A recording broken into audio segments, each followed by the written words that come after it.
Breaking. Warning signs about massive outbreaks and huge problems all across the country and around the world. Hundreds of people sickened in norovirus outbreak linked to North Carolina's sushi restaurant. Deadly cantaloupes spreading salmonella poisoning, and that was shared just hours ago. Mysterious morel mushroom at center of food poisoning outbreak. This new food poisoning outbreak that killed 2 people and sickened 51, stemming from a Montana restaurant, has highlighted just how little is known about morel mushrooms and the risks in preparing the popular and expensive delicacy.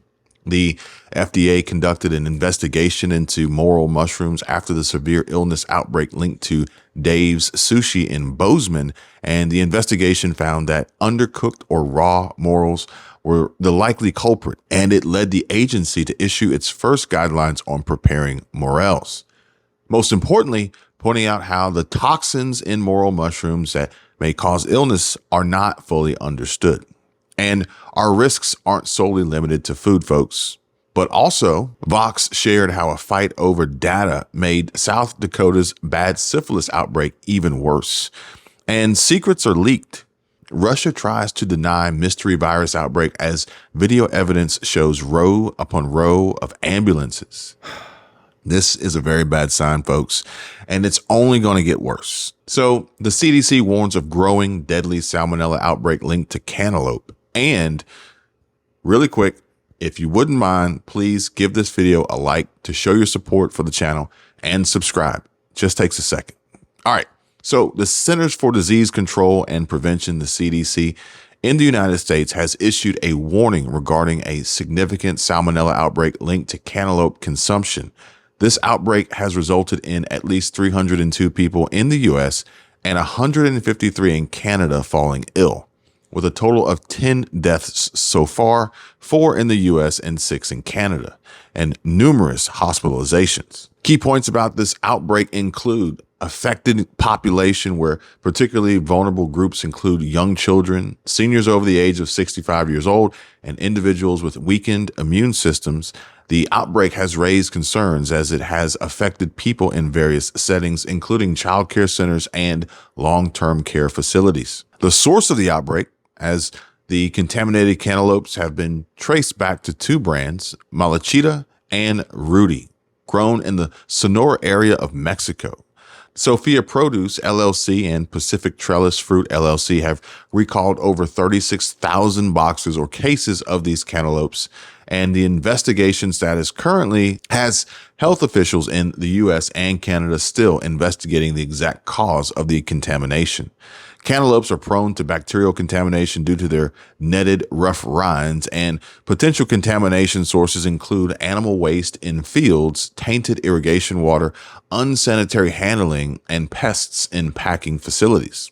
And there has been advice for consumers, as officials advise consumers, restaurants, and retailers in the U.S. and Canada to avoid cantaloupe unless its source is certain. High-risk individuals are advised to be particularly cautious, especially with pre-cut cantaloupe. For cantaloupe handling, food safety experts recommend thorough rinsing, scrubbing with a clean produce brush, drying, or even blanching in hot water. Alternative methods like using vinegar or iodine in water have also been suggested to reduce surface contamination.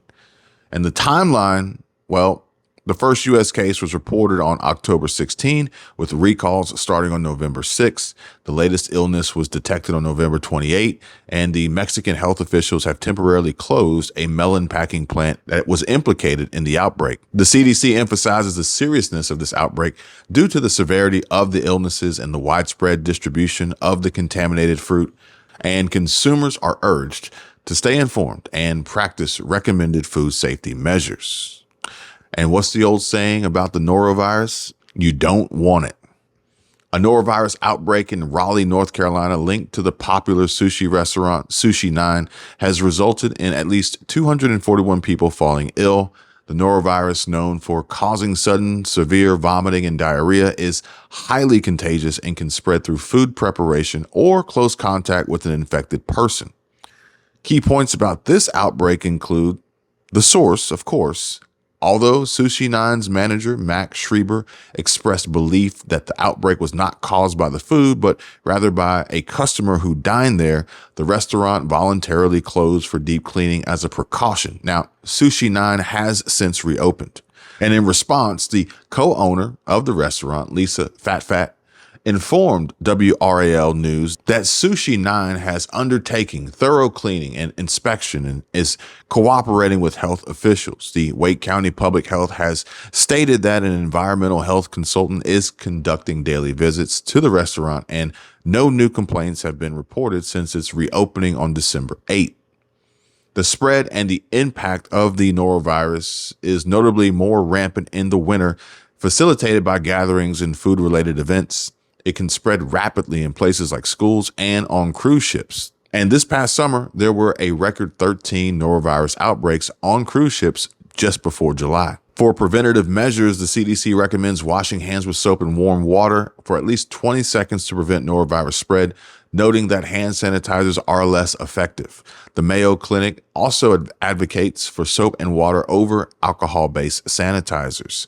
Now, if you experience these symptoms, there are treatments available, but the symptoms of norovirus include, as we discussed before, vomiting, diarrhea, and stomach pain, typically emerging within the first 12 hours of exposure and can last up to 3 days. Most cases resolve independently with hydration and over-the-counter treatments that are advised. However, young children, older adults, and people with other medical conditions may experience severe dehydration, requiring medical attention. Now, the signs of severe dehydration include key indicators such as fatigue, dry mouth, and in children, fewer tears when crying and unusual sleepiness or fussiness. In extreme cases, extravenous hydration may be necessary. Now, the situation underscores the importance of hygiene and vigilance in food preparation and personal health, especially in the context of highly contagious viruses like the norovirus. But look, folks,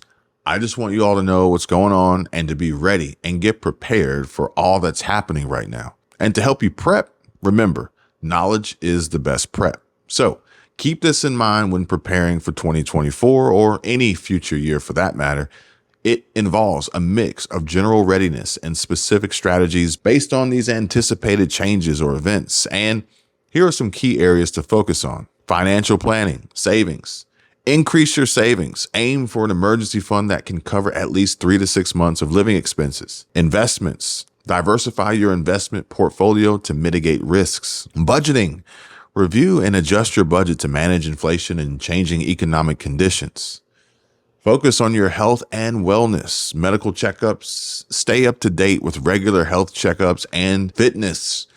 Maintaining a regular exercise routine is a plus. Mental health, we cannot stress that enough. Practice stress reduction techniques and consider regular check-ins with a mental health professional. Career and education, enhancing skills and development, acquiring new skills or enhancing existing ones, especially those in high demand. Networking, by building and maintaining a professional network.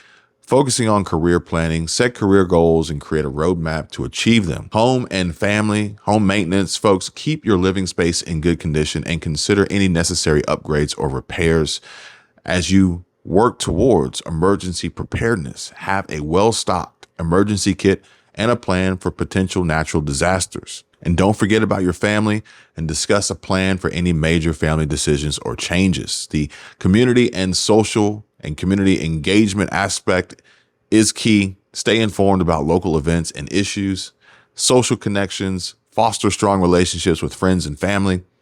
Don't forget, give back. Volunteering is a great way to do that, and consider giving back to your community through volunteer work. Focusing on personal development, hobbies and interests. Folks, pursue your hobbies, pursue your interests, these things that bring you joy and relaxation. Continue learning, engage in continuous learning, whether through formal education or self-study. Technology and digital preparedness, digital security, these are huge, folks. Ensure your digital security is up to date. Antivirus, strong passwords, and try to boost your tech skills. Stay abreast of technology and technological changes and how they might impact your life or work. Keep up with environmental awareness and sustainability to adopt more sustainable practices in daily life. climate preparedness, because we can't hear enough about climate change, but be aware of how climate change might affect your area and, more importantly, how it could affect your wallet. Now, remember, the best preparation is tailored to your personal circumstances, goals, and the specific challenges and opportunities that you anticipate in the coming year. Hey, thank you guys for watching. I'll see you on the next one. I can tell you my problems, meditating my silence, but I keep pushing my pen, rotating my stylus. Brokenness feeling like sin, now no breath, low dollar. Used to be left on red, now all the girls go holler. Now all the girls go follow. All the fake friends